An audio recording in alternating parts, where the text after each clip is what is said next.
This one's from Liam, our good friend Liam Stevens. How likely at this point that the Sixers re-sign T with a bunch of stars there to not say his name? About. We're talking about the bench player. How likely?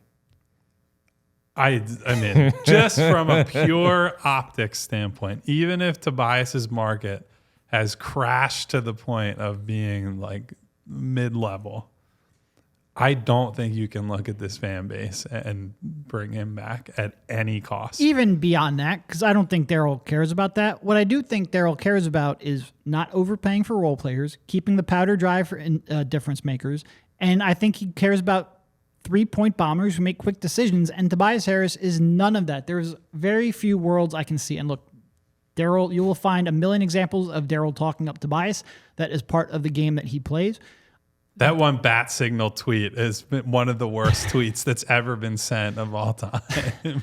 I would be very surprised if Daryl Morey values Tobias Harris more than all the other GMs.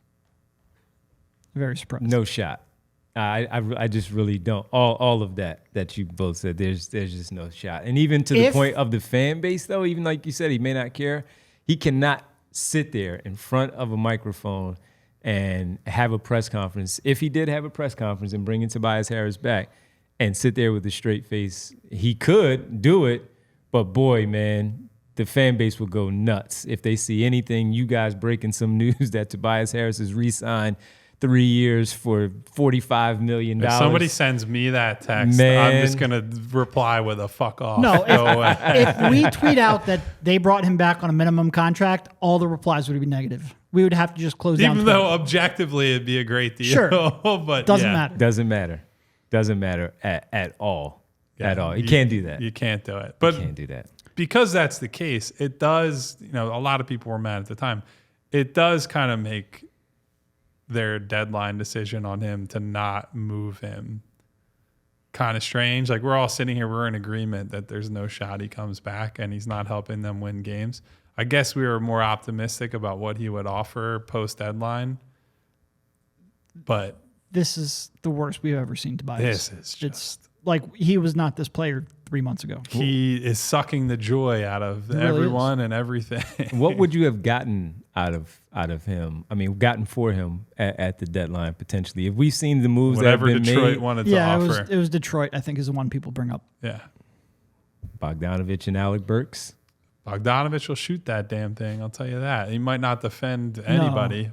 Which, speaking of, we were watching the game last night, and Buddy Hield got Bogdanovich on an island, and you will remember that. So I was like, go at that motherfucker. Yeah, and he got the layup. He couldn't stay in front of anybody. He went right by him. He got the layup. So we'd be complaining about him, but at least he'd be shooting threes. So not like Tobias when he got Dante DiVincenzo. Now, look, Dante's a more physical defender. He may not be the quick in terms of picking the spots, but his moves, and we've been talking about this, are so predictable. Yeah. You knew what he was going to do, and Dante DiVincenzo knew exactly what Tobias was going to do. That's just it. And that's why the possession went the way that it did. We all know he'll take one dribble right hand between his legs to his left hand, and then back to his right hand, stutter step and go, not quick, no quickness, and then try to put his back on the defender, spin, and try to get that burst again. It just doesn't work. It doesn't work, man. I mean, we all know it. We've seen it for so many years now. Where it's not an effective move at this point, man. It's not. The crumble merchant strikes again. I'm not gonna laugh. We all silly like the mayor.